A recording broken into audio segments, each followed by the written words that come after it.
All right, we're with Young D and Young Tribes from Snotty Nose Rez Kids, 2019 Juno Awards.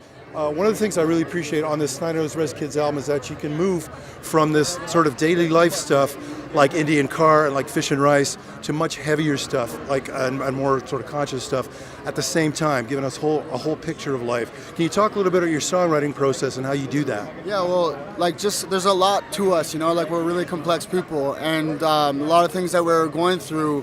We were going through some pretty heavy points in our lives, and to get over it, we needed to talk about what made us indigenous as well, instead of just like the dark sides of that.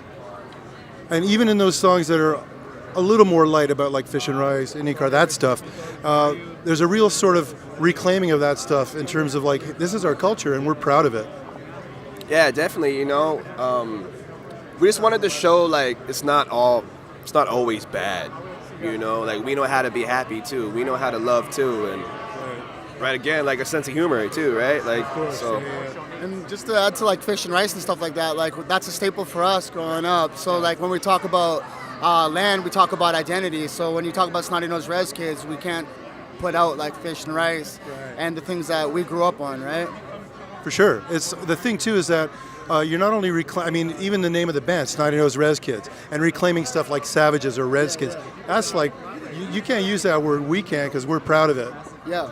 Well, yeah. Like when we made The Average Savage, we had that in mind because like that's what was engraved into our heads growing up. That was in Disney shows. That was in all those kind of shows. So we just wanted to rebrand it and put our own meaning to it, and just let them know like.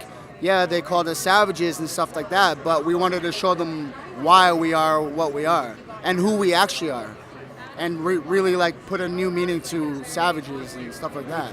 Almost like reclaiming it too, you know, like totally reclaiming it. Yeah. Can you talk a bit about your actual, like the nuts and bolts of your actual songwriting process, like sitting down to put it together, how that works for you? When you got songs like Clash of the Clans, Northern Lights, we sit down and rewrite together. You know, but more often than not, one of us will come up with an idea, bounce it off each other, and then we just take it from there. But first and foremost, we come up with a concept first. So you have a new album coming soon. What can you tell me about that? The new album's called Trapline, and it's a lot of the same. Well, it's not a lot of the same as The Average Savage, but it has like the same kind of feel. But it's all about indigenous identity and finding that through self and land, and finding relationships through people of other ethnic backgrounds and figuring out how we relate to them.